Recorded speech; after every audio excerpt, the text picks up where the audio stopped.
Iniciamos este foro final, este panel final, hablando sobre el liderazgo transformador.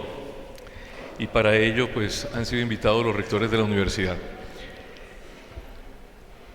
Durante toda la jornada, desde el día de ayer, hemos estado trabajando como los desafíos que este mundo contemporáneo nos significan en diferentes instancias, ¿verdad?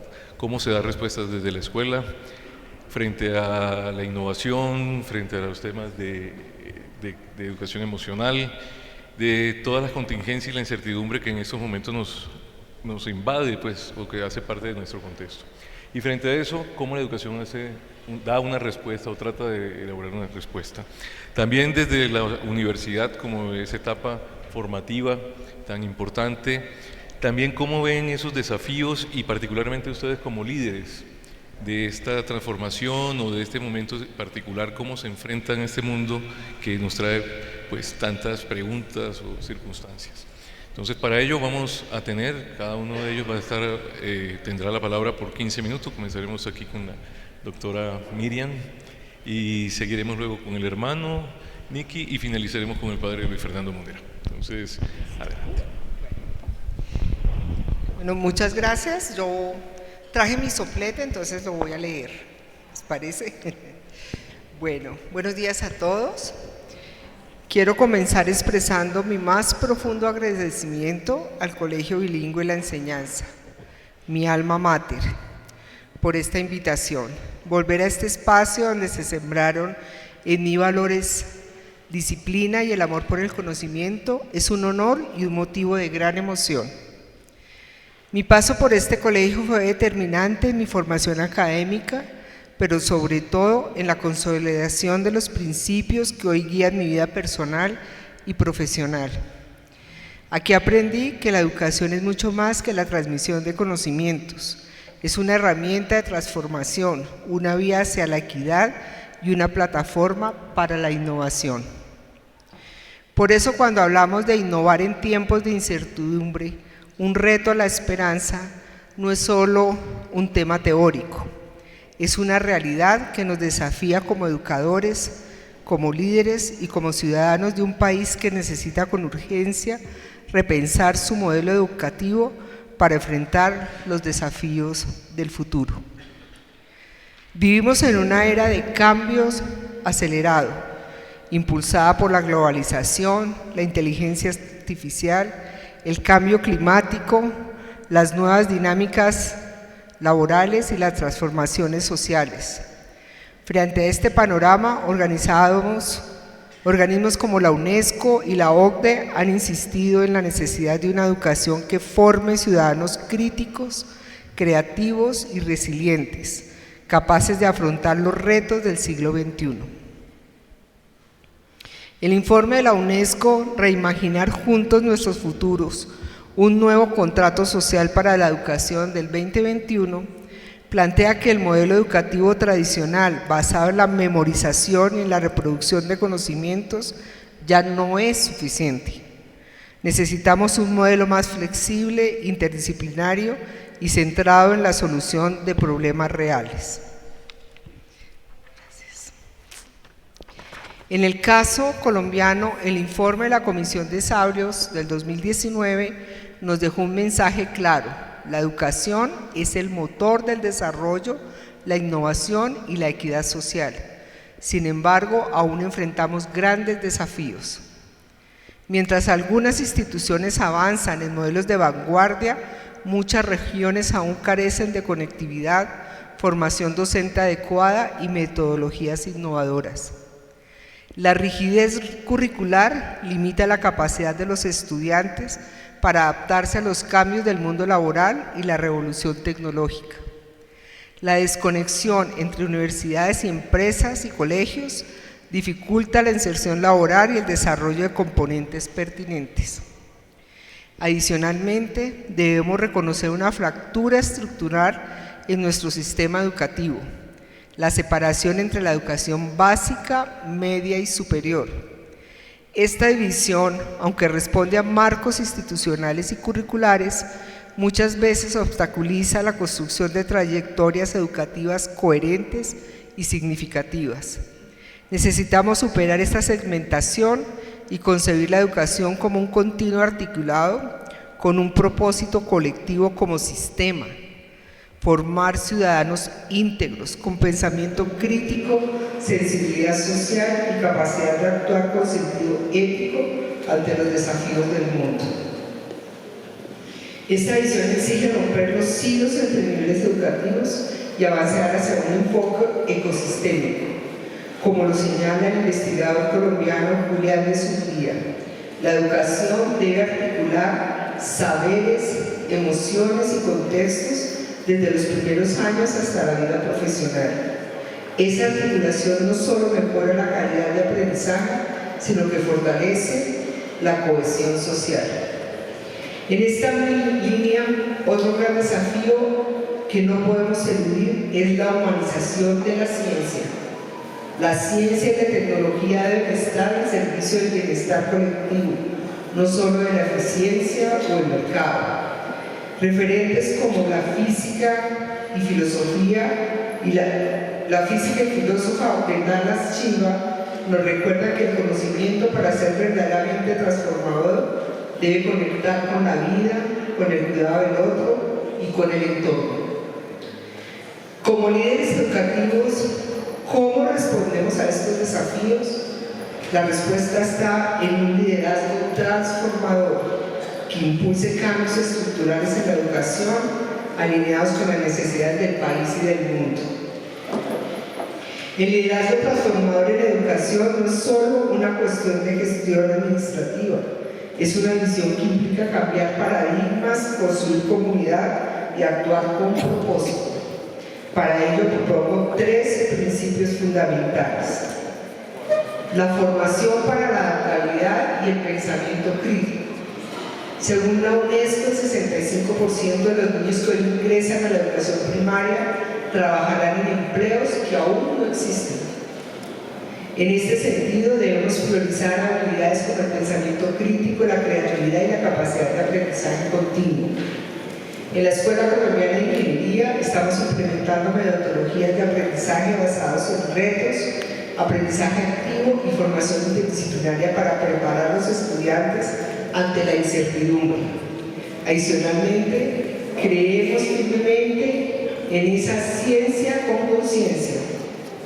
Promovemos proyectos donde la ingeniería responde a problemas reales de las comunidades, donde los algoritmos consideran el impacto humano y donde la innovación nace del diálogo entre las disciplinas, culturas y necesidades.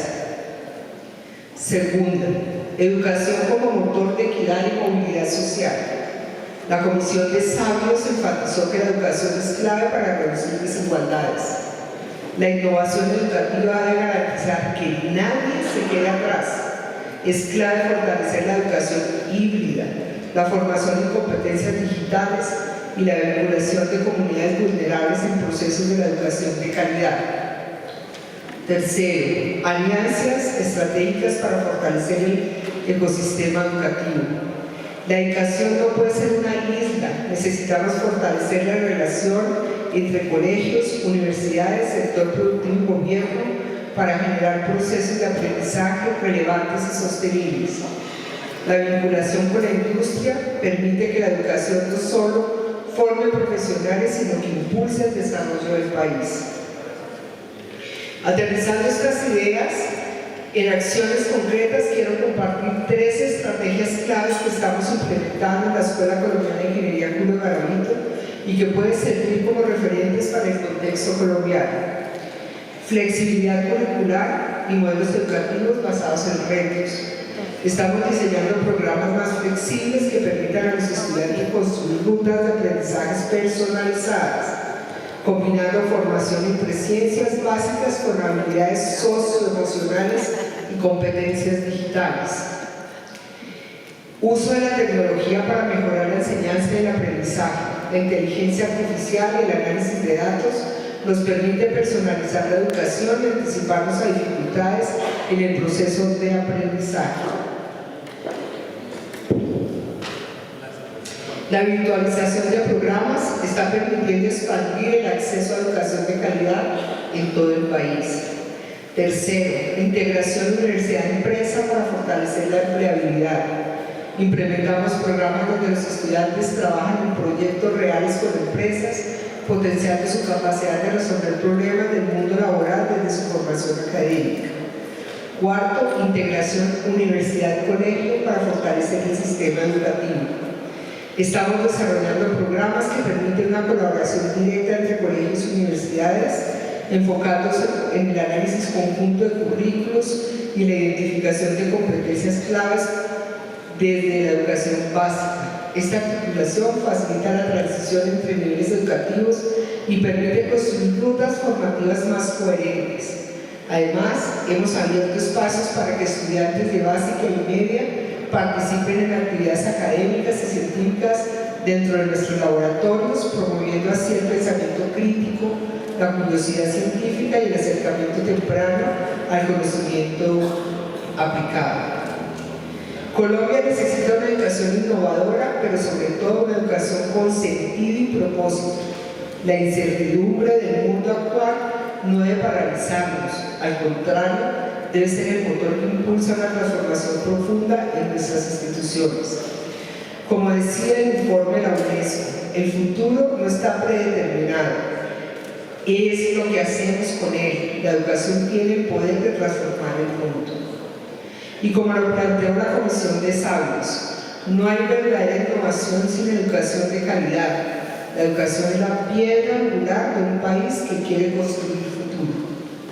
Liderar en tiempos de incertidumbre significa ser faros de esperanza. En Colombia, esto implica innovar con equidad, transformar con propósito y garantizar que la educación siga siendo la mejor herramienta para la movilidad social y el progreso. Termino con una frase de Paulo Freire: la educación no cambia el mundo, cambia las personas que van a cambiar el mundo. Muchas gracias.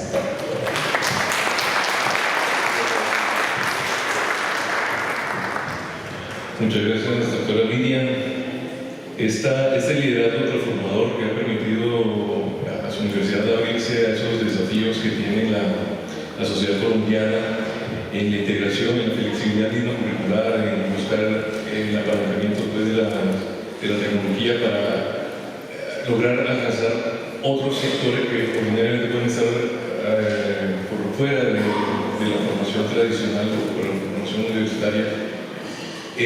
¿Cómo ha logrado impactar en su comunidad educativa, con sus profesores, en el que usted acompaña? Bueno, pues pienso que el reto más grande está en la transformación de los profesores, en esa apropiación del cambio, que es lo más difícil que tenemos las personas.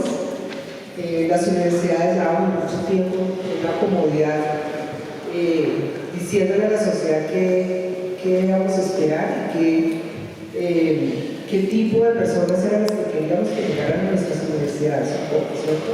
Pero no entendíamos no estábamos entendiendo cuál era la realidad, qué tipo de personas eran las que estaban llegando a nuestras instituciones y poder llegar a ellos con proyectos y programas especiales para cada uno de los estudiantes que llegaban a la institución. Entonces pienso que pues lo primero es un convencimiento total de nuestros profesores en su actualización permanente. Los profesores también han entendido que la educación es permanente, son retos todos los días, tienen unos retos.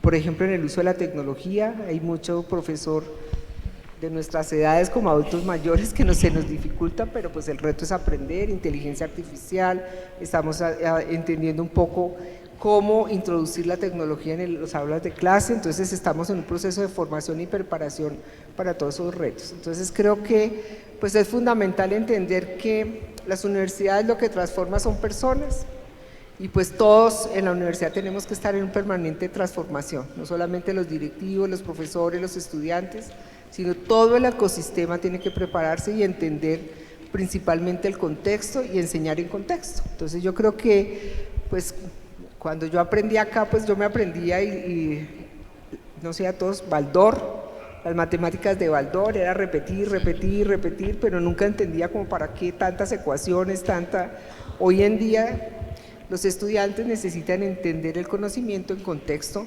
para poder, digamos, desarrollar las competencias que hoy el mundo exige, tan cambiante y tan rápido. Entonces, pues, estamos en un proceso de transformación, cada estudiante va a tener su propio currículum de acuerdo a sus necesidades y competencias.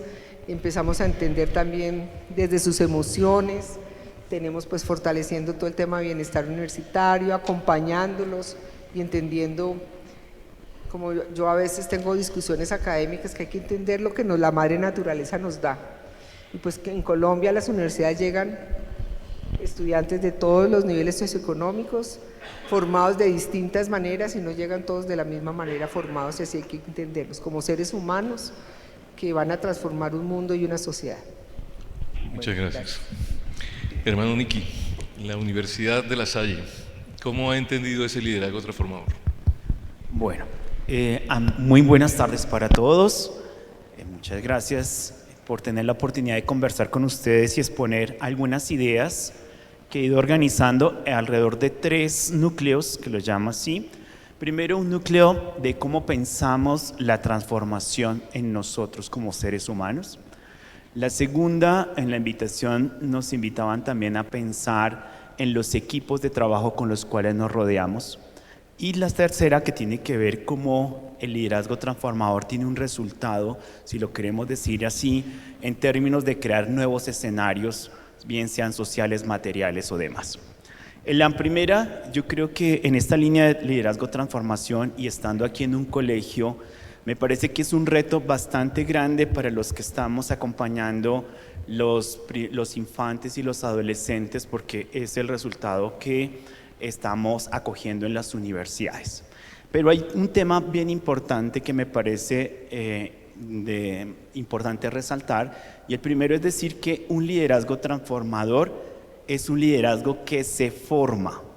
Desde mi perspectiva, el liderazgo no solamente es un rasgo innato de la personalidad, sino que es un rasgo que se forma y que si tenemos las condiciones y las intencionalidades, se puede desarrollar, bien sea en nuestro contexto a favor o en contra de ese liderazgo.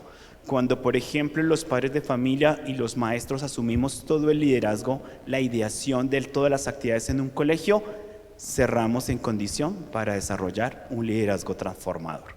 Y por ende, pues las condiciones tienen que ayudarnos. La segunda, yo creo que un tema fuerte para desarrollar o afrontar este tema de las incertidumbres y los tiempos tan cambiantes, tiene que llevarnos a pensar en que debemos generar lo que se llaman los modelos mentales flexibles. Estos nos permiten movilizarnos y no tener siempre el mismo sistema de creencias que nos anquilosan, sino que nos permiten ampliar nuestros horizontes de vida.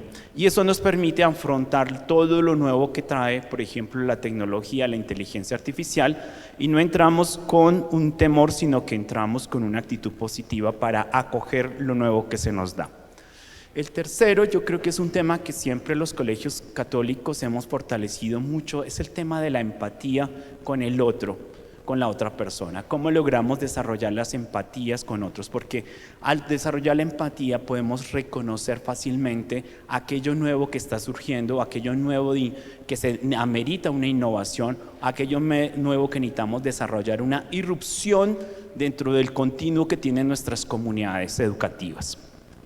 El cuarto rasgo que me parece importante, como ya lo decía la doctora Miriam, tiene que ver con leer el contexto con esperanza.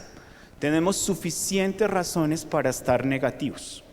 Tenemos todos los días, basta que usted prenda el televisor, abra el tweet, abra cualquier red social, tenemos tantas razones para estar negativos y decirnos, pues mejor cortémonos las venas. No.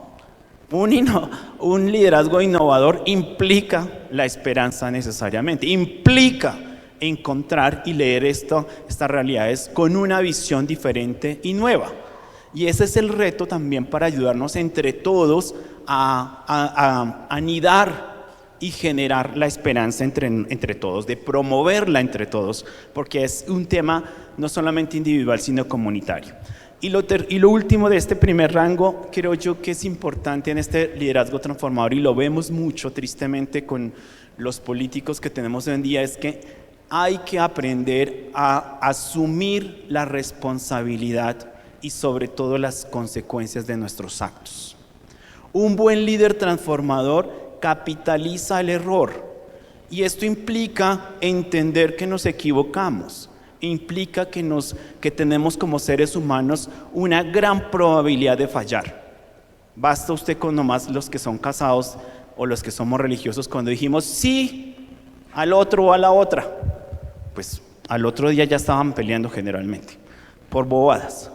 Y esto importa mucho en la formación de todos, porque nos corresponde entender que nos podemos equivocar y asumimos las responsabilidades de esos errores sin echarle la culpa a otros. Entonces, ese como primer gran rasgo de cómo formamos estos rasgos personales de lo que podríamos generar y fortalecer ese rasgo que llamamos de liderazgo. El segundo conjunto de ideas que me parece oportuno compartirles tiene que ver cómo esa persona que tiene esos rasgos tiene también, cuando tiene la oportunidad de asumir la gestión de equipos. Y esta gestión de equipos tiene que ver, o gestión de comunidades en general, es muy importante porque nos permite también saber que tenemos un don o una característica de poder influir en otros, o de poder influir en la sinergia o en las actividades o en la energía que tienen estos equipos. Y esta capacidad de influencia es bastante importante, que se tiene que también mediar. Y se tiene que mediar un poco en cómo logramos entender esta construcción de las visiones compartidas que tenemos. Lo vemos en los colegios, a veces es difícil que los padres de familia compartan la misma visión que tiene el colegio o las directivas del colegio, pero cuando se logra tener eso, hay una gran sinergia que trae unos magníficos resultados. Igualmente, cuando tenemos los equipos o tenemos la familia, ¿cuáles son esas visiones compartidas que impulsamos aún en las diferencias que podamos tener?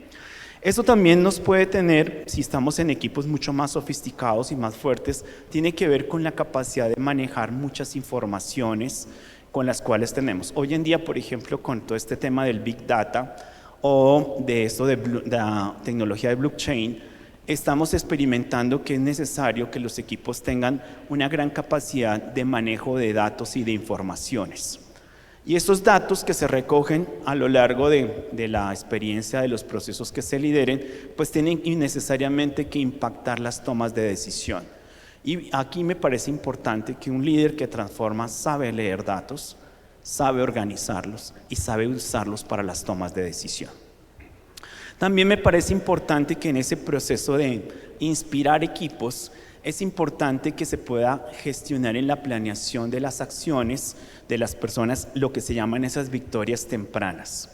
A veces dejamos objetivos muy largos, a muy largo plazo, y eso trae también una sensación de desosiego donde pues no alcanzamos nada. Y por eso algunos lo llaman los retos de los mangos bajitos, ¿no? ¿Qué alcanza usted rápidamente? Y en ese sentido poder usted inspirar a las personas e ir alcanzando metas que se puedan hacer. Pero también alcance de estas metas bajitas o mangos bajitos, también va importante cómo logramos inspirar a través de ciertas, que yo llamo como rituales, discúlpeme, yo soy religioso, rituales que celebremos esas victorias. Esas victorias, cómo logramos celebrarlas y generarlas, hace parte de este liderazgo transformador, es decir, lograr generar ciertos rituales que se van colocando en los procesos. Y por último de este grupo, me parece importante que es importante identificar también cuando uno inspira equipos, cuáles son las capacidades que se requieren continuamente en los equipos. Cuando un equipo está constantemente aprendiendo, este equipo es más rápido de sortear una incertidumbre. Cuando un equipo piensa que ya lo sabe todo, es más fácil que llegue al fracaso. Y por eso una movilización constante del aprendizaje, y no solamente a lo largo de la vida, sino como la capacidad continua de estar aprendiendo, y sobre todo un aprendizaje no solamente individual, sino de equipo, esto trae una diferencia grande a la hora de afrontar las incertidumbres.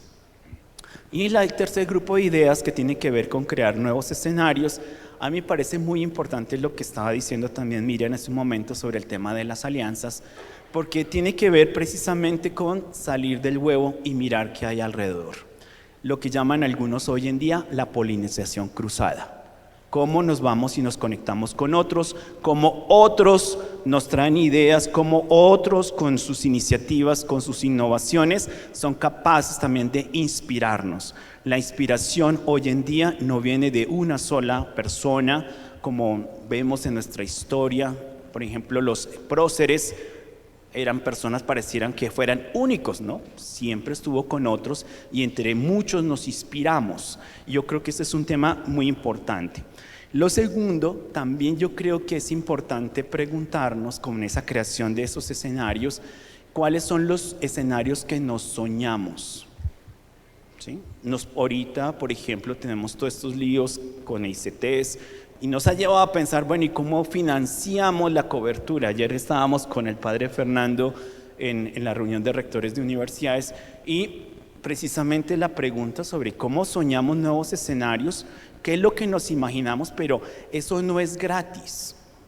O sea, yo creo que la creatividad y la imaginación hay que gestionarla, hay que proponerla, hay que generar escenarios donde podamos soñar. Más hoy en día en este mundo tan rápido y congestionado que tenemos que responder, llenar formatos, mandar emails, contestarle a todo el mundo, hay que sacar tiempo para soñar.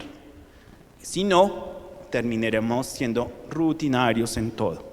Y por último, a mí me parece que es importante también en esto pensarnos cuáles son los valores de la cultura organizacional que privilegian la innovación y la transformación.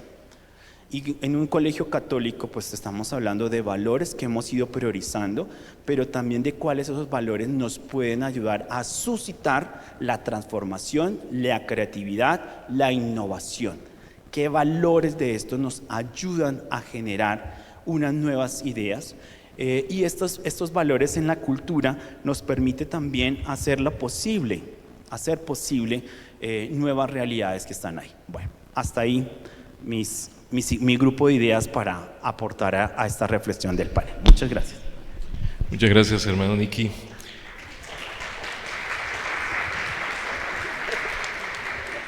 Gracias. Para resaltar ese liderazgo que se forma, ¿cierto? Que no es solamente una característica de la personalidad, sino que se puede desarrollar y que se puede generar pues precisamente por esos escenarios que se pueden soñar, ¿no? Y que a la vez permite o tiene esa oportunidad de estar en equipo para afrontar con lucidez, con apertura, con la capacidad de darse cuenta que también se puede errar en el camino, pero se aprende de allí, ¿no? Bueno, eso creo que inspira bastante a los equipos de trabajo de su universidad. Ahora el padre Luis Fernando Múnera nos hablará desde la Universidad Javeriana. Yo les voy a compartir un poco como de mi experiencia. Cuando me pusieron al frente de la Universidad Javeriana, pues uno siente vértigo, y por qué no decir miedo. ¿Y cómo es que yo voy a acompañar toda esta comunidad en estos tiempos de incertidumbre, en estos tiempos de cambio?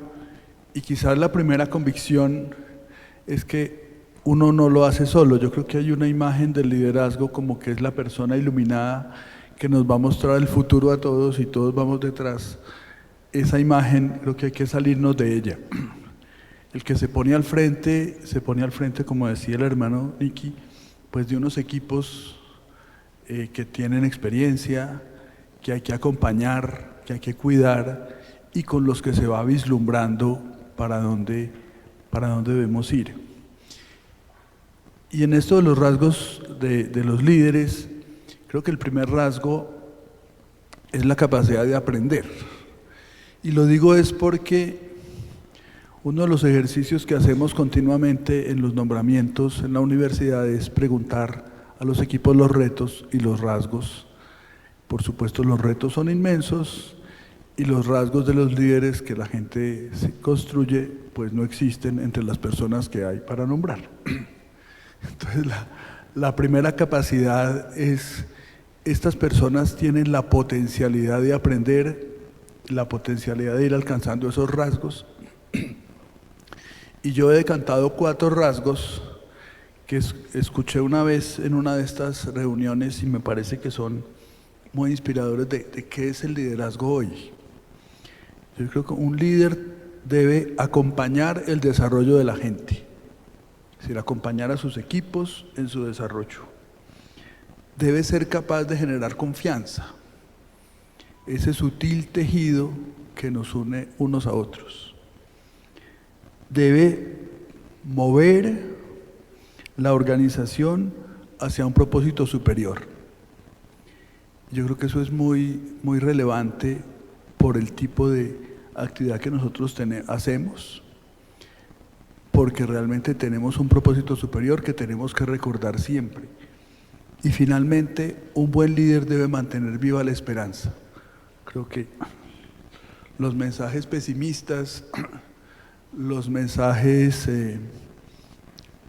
apocalípticos, que además hoy se venden como mercancía, pues no nos ayudan como organizaciones a mirar hacia adelante. Y hablando del sector salud, porque además de la universidad hay un hospital, y ustedes ya conocen cómo está la situación de la salud, nos decía una persona en una de estas reuniones, tenemos que buscar cuáles son las plantas que florecen en invierno, porque nosotros siempre sembramos todas las mismas plantas y todas esas florecen en primavera, pero hay otras que si las sabemos buscar también pueden florecer en invierno. Entonces yo creo que en los momentos de cambios, de crisis, tenemos que pensar distinto y buscar otras alternativas y otras maneras de florecer, que al final es de lo que se trata. La idea de innovación. Yo tengo algunas dificultades con la idea de innovación, porque se vende como una idea muy nueva y yo creo que no es tan nueva, ¿cierto? Y tenemos que resistirnos a esa imagen de que el mundo cambia vertiginosamente, ¿sí? Y la imagen mía de vértigo es la montaña rusa. Cuando usted está en la montaña rusa y ella baja, ahí no hay ninguna reacción posible. Entonces, el mundo cambia rápidamente, pero no vertiginosamente. Es decir, tenemos capacidad de reaccionar y tenemos que seguir teniendo espacios para pensar, para planear, para mirar juntos el futuro. Y hoy también deberíamos tener espacios para experimentar y evaluar lo experimentado. Mire, ninguno de nosotros sabe qué va a pasar, por lo menos yo no, con el mundo del trabajo, con el mundo de la educación, no sé. Pero reconociendo eso sí tenemos que pensar que tenemos que experimentar, que tenemos que buscar y que tenemos que evaluar los experimentos. Sobre todo no copiarnos. Hay muchas ideas de innovación educativa, hay muchas ideas y a veces copiamos modelos que otros han desarrollado en unos contextos particulares, con unas condiciones particulares. De eso hay que aprender, pero no hay que copiar. Y podemos crear nuestra propia síntesis, nuestro propio modelo. Yo creo que es importante planear y planear estratégicamente. No a 10 años como lo hacíamos antes, sino tal vez a 3. Hoy se planea con más flexibilidad. Miren, una buena planeación es un marco en el cual puede estimularse la improvisación. Una buena planeación nos permite improvisar bien. Yo creo que es muy importante cuando lideramos estas organizaciones complejas saber eso, que las grandes ideas no surgen de lo que pensamos en la planeación, surgen de talentos, de personas, surgen de circunstancias particulares, de lecturas de contexto, y la planeación debe permitirlo. en unos cursos de liderazgo que yo no sé, yo he hecho, seguramente ustedes también han hecho algunos, se vuelve sobre unas cosas muy esenciales. Y lo más esencial es que lideramos personas, seres humanos. Las ideas caminan sobre los hombros de seres humanos, lideramos seres humanos, y cuando cuidamos a los seres humanos, las organizaciones funcionan mejor. Entonces creo que eso, o sea, no se trata de que alguien tenga la gran estrategia y la gran idea, se trata de estar junto con esos seres humanos, construyendo juntos.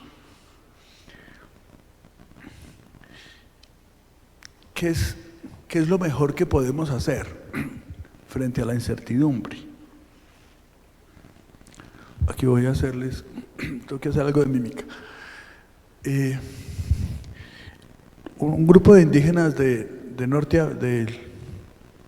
de Sudamérica, por allá de México, de los grupos mayas, tienen una visión distinta del presente, del pasado y del futuro. Nosotros solemos pensar que el futuro está adelante, ¿cierto? Y que caminamos hacia el futuro. Y nos angustia que no vemos claro cuál es el futuro. Los indígenas mayas piensan que el futuro está atrás. Lo que conocemos es el pasado, y mirando al pasado, caminamos hacia el futuro que no conocemos. Y lo digo porque yo creo que lo mejor que puede hacer una organización es desarrollar y profundizar su propia identidad. Lo mejor que nosotros podemos hacer para enfrentar la incertidumbre es desarrollar y potenciar nuestra propia identidad. Porque si no, todos hacemos lo mismo. ¿Sí? Y nos copiamos las respuestas unos a otros y las personas no pueden ver qué es lo que nosotros les ofrecemos de diferente. Entonces, por supuesto, que desde esa propia identidad hay que escuchar el contexto, hay que escuchar pues a los estudiantes, a los jóvenes, hay que escuchar a los profesores, hay que escuchar mucho, pero desde lo que nosotros somos. Si lo que nosotros somos no es pertinente, no tiene sentido que estemos aquí.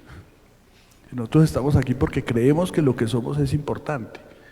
Y desde lo que somos, escuchando, vamos caminando. La cultura como la identidad se construye permanentemente. O sea, la identidad no está por allá atrás y la copiamos no, la vamos construyendo en nuestras interacciones. Pero eso es lo mejor que le podemos ofrecer a la sociedad. Ser a profundidad lo que somos. Y yo creo que hay dos rasgos para afrontar estos desafíos de la incertidumbre. Es que sí tenemos que construir culturas más dialógicas y más deliberantes. Aquí, perdón con los que somos jefes, pero la gente suele decir, lo que a mi jefe le gusta, a mí me encanta. Y entonces no tenemos culturas deliberantes, sino que tratamos de ver qué es lo que a mi jefe le gusta para yo irme por ese camino. Y para navegar en tiempos de incertidumbre, para construir arcas en medio de la tormenta, tenemos que dialogar mucho y recuperar la capacidad de ser deliberantes. Porque las respuestas las podemos construir si realmente deliberamos entre nosotros. Y para eso es muy importante encontrarnos. Hemos perdido las habilidades de encontrarnos, de estar presentes. Y por supuesto, si no nos encontramos, si estamos presentes en el encuentro, nos cuesta mucho imaginar y pensar juntos. Miriam nos habló de las incertidumbres, de las nuevas tecnologías, del mundo del trabajo que cambia y la angustia que eso nos genera. quiero decirles sobre eso un par de cosas. No hay un consenso entre los científicos sobre qué es un ser inteligente. De la inteligencia se dicen muchas cosas, se habla de muchas dimensiones, y nosotros le ponemos inicialmente a los animales a resolver problemas que nosotros somos capaces de resolver, y cuando los resuelven decimos que son inteligentes. Los delfines, los elefantes son inteligentes porque ellos resuelven problemas como los resolveríamos nosotros. Las máquinas también. Entonces la inteligencia artificial es una metáfora de la inteligencia humana.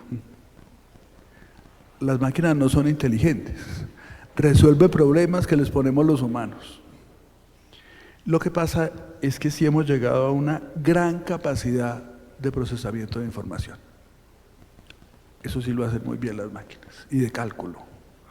Y por eso las llamamos inteligentes, pero los que las llamamos inteligentes somos nosotros. Porque hacen cosas que nosotros les decimos que hagan. Y quizás lo último, para provocar la conversación, es decirles, mire, el mundo y el lenguaje están invadidos por las categorías del mercado. Creo que es muy importante, y Miriam nos lo decía, educar no es vender un servicio, y la satisfacción de los clientes no se confunde con la buena educación. Educar es algo más o mucho más que vender un servicio. Porque además educar implica dolor, implica frustración, implica moverse de la zona de confort, implica esfuerzo. Y creo que con esto de la idea de la innovación estamos cayendo en la tentación de vender un producto muy agradable y muy bien empacado para que la gente lo disfrute. Y los niños, los clientes se sientan satisfechos y contentos y felices, y ahí hay una representación social de lo que es un ser humano que florece. Y entonces competimos en el mercado educativo, etcétera, etcétera. Creo que tenemos que cuidarnos mucho de eso, porque mucho de lo que tenemos que hacer es impertinente. Hablamos mucho de la educación pertinente, hay que hacer muchas cosas impertinentes. El arte, la historia, la religión son muy impertinentes, pero son muy importantes para que florezcan los seres humanos. Nosotros no solamente, el sistema educativo no solamente se dedica a formar fuerza laboral para la empresa.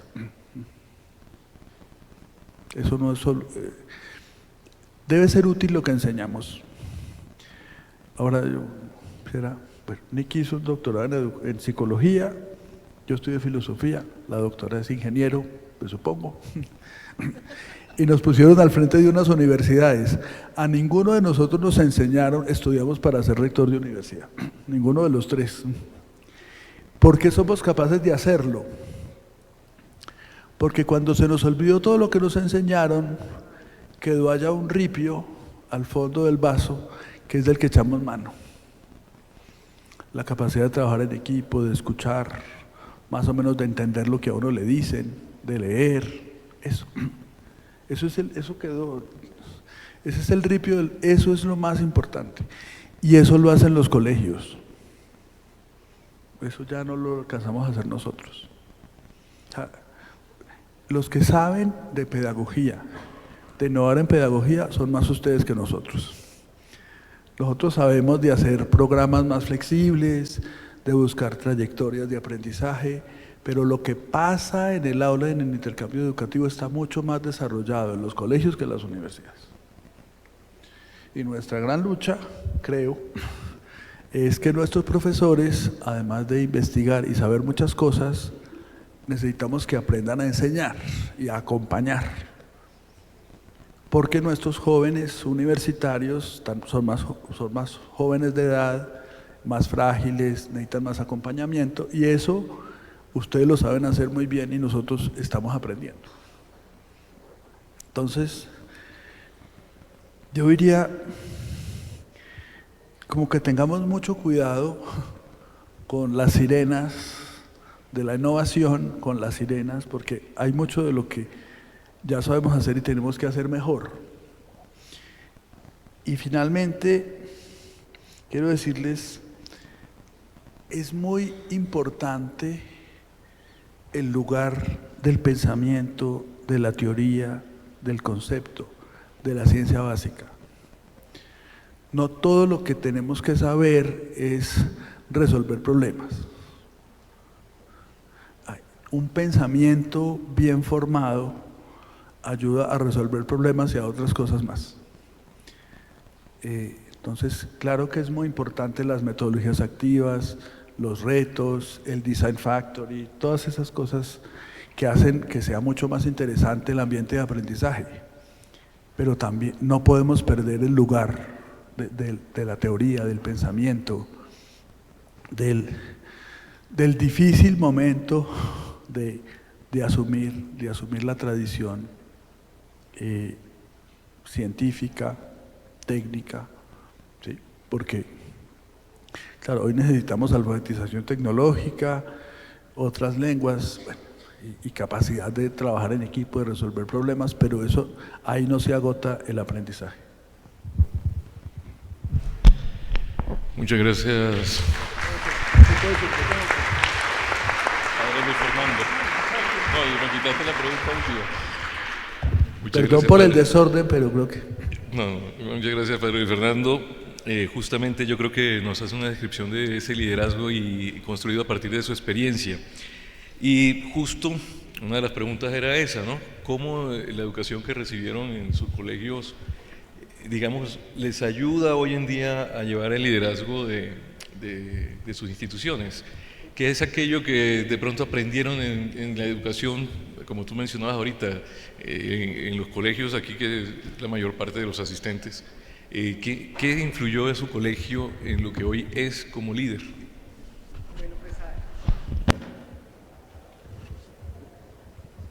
Un, dos, tres.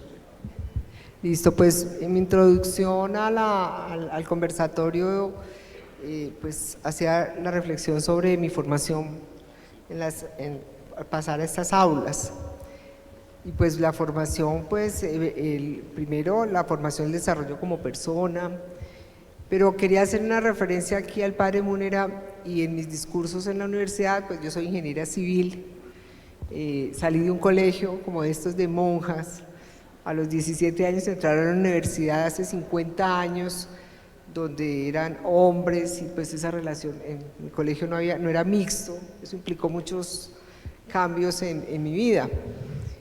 Y yo confieso que las tres materias más importantes en mi vida en la formación de ingeniera fue la sociología, la antropología y la filosofía, porque era el concepto de poder entender el para qué era la ingeniería y cómo lo iba a desarrollar. Entonces, como dice usted, las ciencias humanas y las ciencias humanas, ciencias sociales y las ciencias de las matemáticas, pues creo que en el mundo a veces las hacemos es que separarlas, y realmente se deben es integrar. Y entonces, a partir de la formación de cualquier ser humano, pues debe partir de esas ciencias el para qué soy ingeniero, o para qué innovo, para qué estudio. Y uno termina dando como respuestas el fin somos nosotros, los seres humanos, el reconocernos, esa capacidad de vernos los unos a los otros, en establecer esas inteligencias colectivas, porque todos en este mundo tenemos algo para dar y algo para compartir. Usted sabe que ahora en el mundo, y a pesar que tengamos esa formación básica de conceptos, pues para resolver y dar unas soluciones, hoy en día resolver los problemas tenemos que trabajar interdisciplinariamente. Yo al principio, pues la Escuela Colombiana de Ingeniería al principio fue ingeniería y solo ingeniería, y llegó un momento en que dijimos, nosotros no podemos formar solo ingenieros, necesitamos de los economistas, de los administradores, necesitamos de las matemáticas y de las ciencias sociales para formar personas íntegras. El fin último de una formación somos los seres humanos, y cómo vamos a entender y cómo vamos a atender de una manera lógica y especial nuestro propio desarrollo y nuestra propia supervivencia. Entonces, pues la formación del colegio acá fue básica para amar las matemáticas, ¿cierto? La física, para mí la física fue fundamental, pero en la universidad la que me le dio sentido a lo que yo estaba estudiando eran las ciencias sociales como la filosofía, la psicología y la antropología, entender el para qué y el por qué. Muchas gracias. Bueno, cuando yo estaba diciéndoles en el primer grupo de rasgos que me parecen importantes, sobre todo de aprender el error y de poder asumir las consecuencias del mismo, es un tema que me parece muy relevante porque yo también soy egresado de un colegio de hermanos de La Salle, que es el técnico central y que está en el centro de Bogotá. Y es precisamente como estos ambientes que lo retan a uno, que le piden a usted exigirse, va generando esto que llamamos esa constancia, ese hábito de ayudar a superar el error y no quedarse en él. Sí, asumimos que nos equivocamos, asumimos que podemos responder por las consecuencias del error, pero también se forja la fortaleza de poder encontrar caminos y no quedarse ahí. Un poquito lo que llaman hoy en día como las generaciones frágiles es porque algunos adultos extrañamos ese tipo de circunstancias donde no importa la adversidad, hay que seguir adelante. Y creo que el líder también tiene mucho que eso. Bueno, hay un poquito como el padre que es más filósofo. Aristóteles decía el tema de las virtudes, ¿no? La virtud está en el medio, ¿no? Ahí tenemos unos líderes que van muy extremo, que son tercos como la mula, que no importa qué le digan los demás. Y al otro extremo, los que dejan hacer todo y no hacen nada. Entonces, decía Aristóteles, la virtud está en el medio. Entonces, como en medio de los ambientes, como los que tuve en el colegio, le permiten a uno ir conociéndose y encontrando ese medio para ir construyendo esa virtud en la cual nosotros nos ubicamos. Pero no lo vamos a hacer si todo se nos da. Yo fui rector de colegio público en Cúcuta y yo le decía a las mamás de transición, el niño no se ha caído cuando ya lo están recogiendo, déjelo que se caiga, deje que se unte, deje que se levante solo. Y eso tenía que ver con el liderazgo, como yo les decía, esa misma imagen de la mamá que levanta el niño, a veces las tenemos todos los adultos, de no dejarlos enfrentarse a las circunstancias. Y uno lo ve en el colegio, quién programa, quién organiza, quién hace la izada de bandera, todo lo hacemos los adultos. Entonces no desarrollamos esa capacidad. Entonces cuando hay un ambiente donde a usted le toca enfrentarse, donde le toca construir esa constancia de asumir su error, pero sobre todo la capacidad fuerte de salir adelante y de enfrentarse, no importa el error y seguir, eso va formando. Y precisamente por eso con el padre Fernando creo que coincidimos los dos el inicio de nuestras rectorías, y es que por lo menos en mi caso yo empecé en noviembre y en marzo estaban cerrando toda la universidad por la pandemia. Ni siquiera había terminado de recorrer toda la universidad ni hablar con todos los decanos cuando ya tocó cerrar todo y cierre y monte todo. Pues toca tener una fortaleza interna para poder luchar entre semejantes circunstancias que todos vivimos. Y eso me parece importante decirlo, que nace de los colegios. Eso en la universidad fortalecemos esas habilidades, pero en el colegio, que están 12 años, nosotros los tenemos 4 o 5, ustedes lo tienen 12.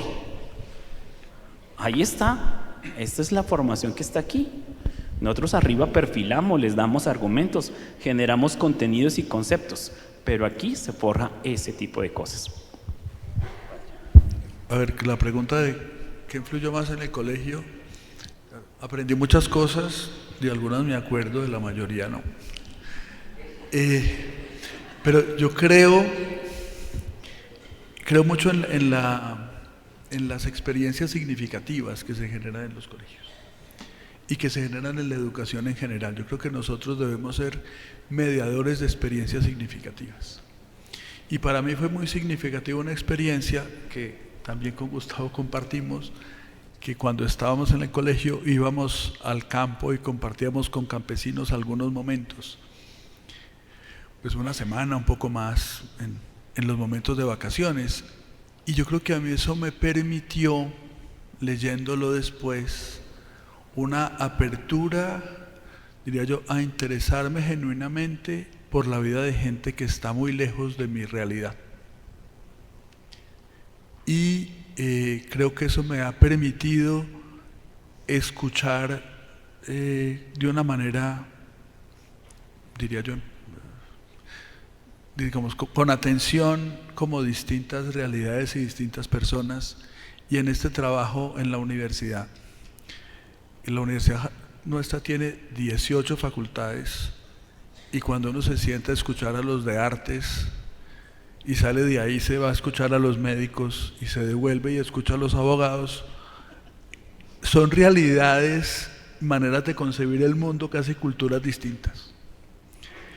Y yo creo que he ido desarrollando esa capacidad como de interesarme y de tratar de entender lo que el otro me está diciendo y cómo me lo está diciendo.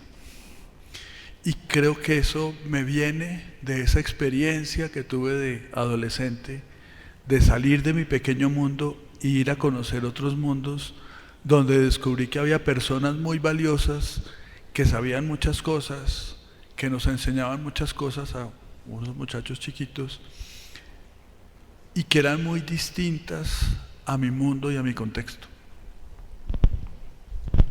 Muchas gracias. Tenemos un tiempo para las preguntas, ¿cierto? Que quiera hacer el público. También aquí agradecerles a ustedes por la respuesta. Tomamos uno de los micrófonos.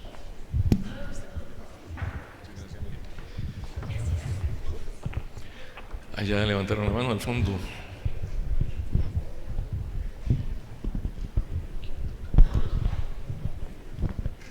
Muchísimas gracias. Bueno, me presento, soy Misael Mesa, yo trabajo en CONACET Nacional. Tengo una inquietud acerca de lo que sería la formación en ese liderazgo político que lleva a jalonar procesos de transformación nacional. Ahorita nos gobiernan personas en todas las instancias públicas que pasaron por nuestras aulas hace 20 o 30 años.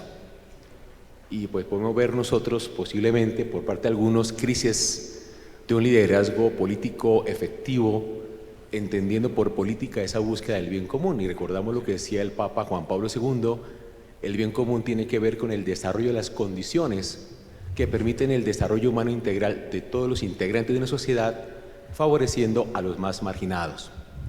Ahora yo estoy pensando que estamos educando ahora a los líderes políticos que jalonarán los procesos públicos de nuestra sociedad en todas las instancias en 20 años, 30 años.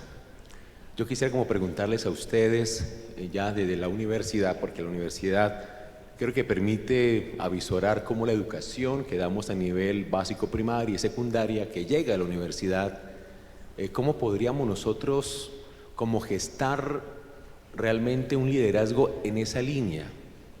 Hemos hablado de competencias importantísimas para poder desplegarnos humana y profesionalmente en una sociedad, pero en este énfasis particular de liderazgo político que jalona políticas y gestión en distintos ámbitos, digamos, ustedes de su experiencia, de lo que ustedes ven o de lo que hemos hecho nosotros en los colegios, realmente, ¿qué podríamos realmente potenciar o trabajar para que haya realmente esa incidencia efectiva en los procesos que necesitamos realizar para que nuestro país realmente avance hacia lo que vaya realmente a la construcción de un bien común como queremos? Gracias. Yo creo que las universidades tenemos una gran ventaja y es la gran diversidad. Y en esa gran diversidad experimentamos y hoy de una manera particular tensiones entre los profesores y entre los estudiantes.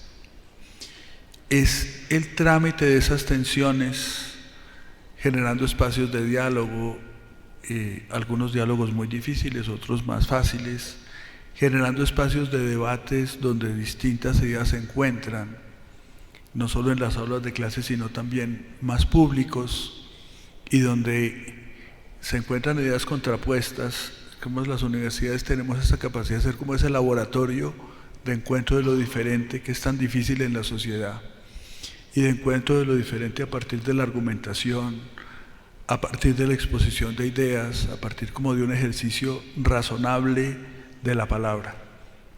Y creo que esa es nuestra tarea.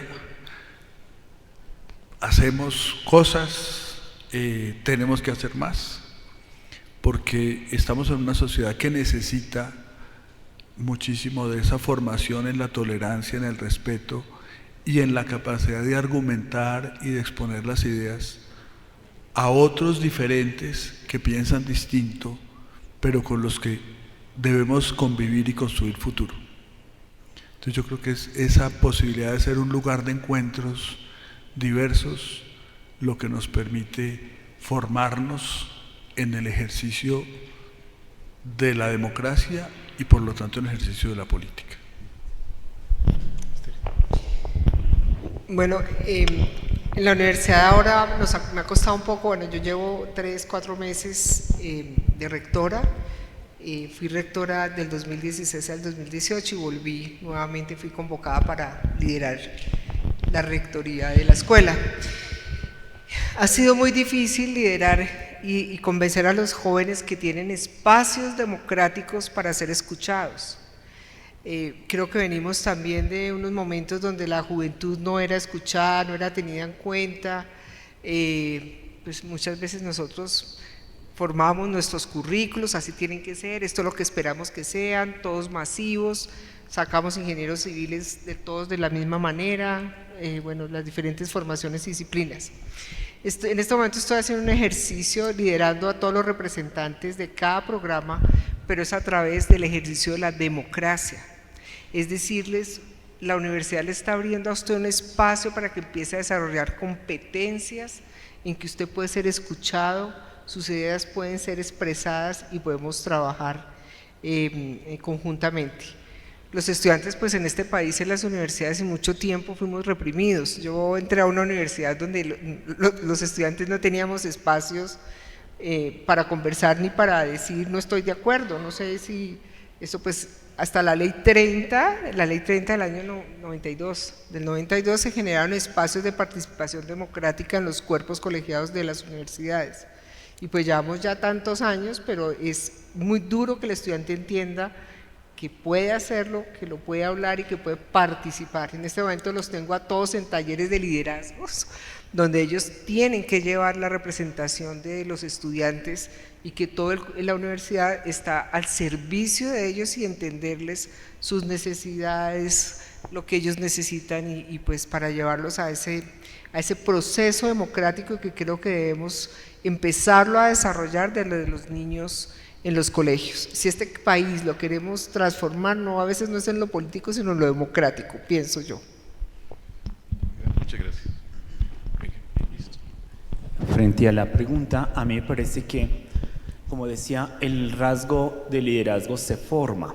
Entonces, lo primero que hay que pensar es que hay que tener programas intencionados para eso, de tal modo que sean distintos niveles con distintas habilidades. Eso me parece que es importante, pero también tener la claridad, yo tomando la idea que decía el padre ahorita en su experiencia de colegio, con experiencias significativas, porque podemos formar, hacemos los cursos, desarrollamos oratoria, les podemos enseñar cómo se gestiona una política pública, cómo hace el ciclo, pero no lo hacen en la práctica.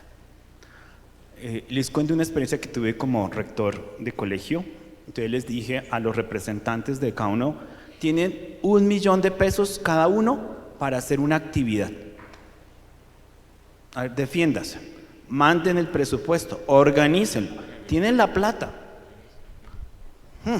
¿Qué líos? Eso, se pelearon con los compañeros, casi que se agarraron, o sea, tocó hacer toda la mediación de la convivencia. Pero ¿qué es lo importante? No, que usted sí va a ser líder, pero a ver, échese al charco. Toca poner la condición y póngalo, y enfréntese a sus compañeros y dialogue.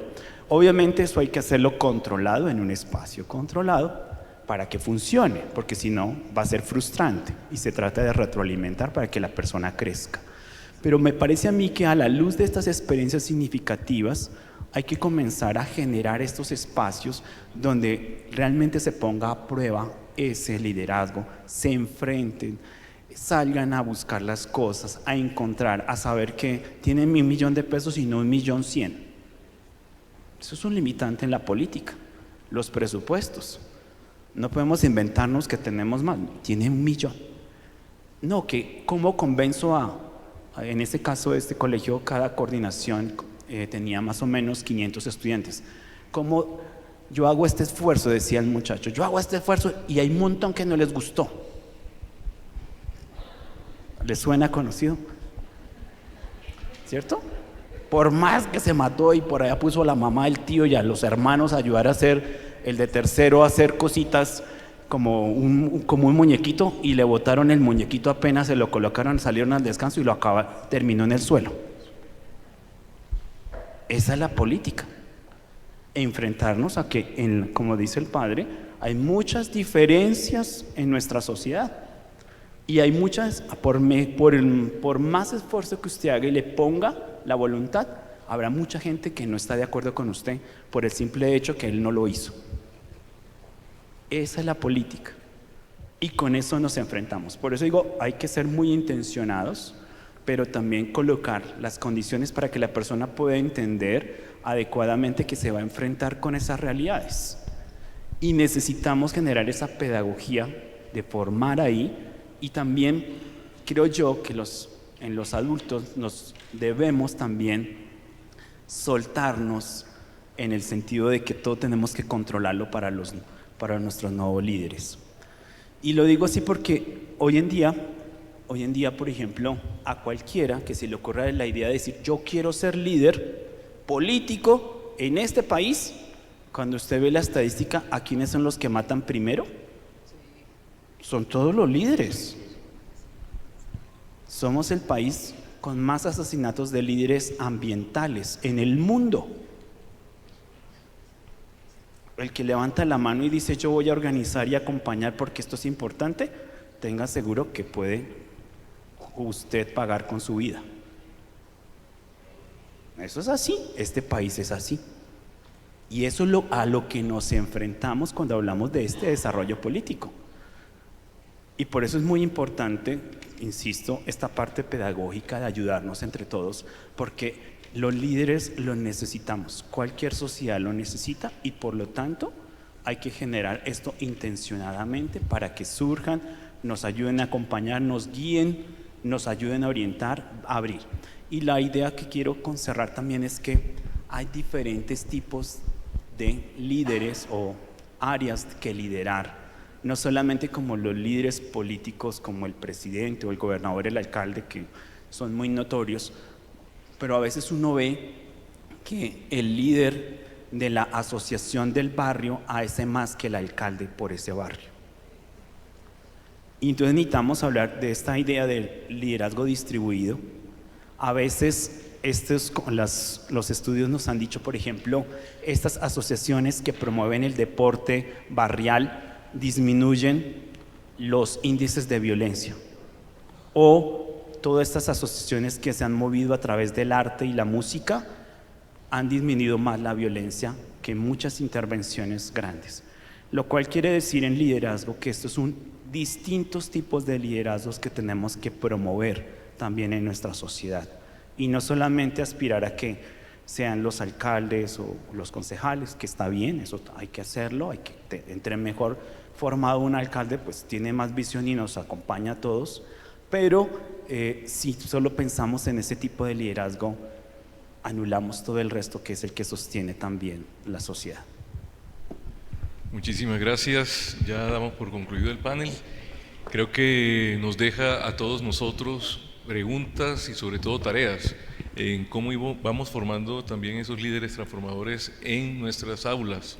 Ya ellos mismos lo han reconocido, cómo la escuela impacta en esa formación. Segundo, tenemos ese privilegio de contar con la visión de ustedes desde la universidad, cómo ven esos retos educativos y la importancia de estos conversatorios para poder ir creciendo como un cuerpo y una comunidad educadora.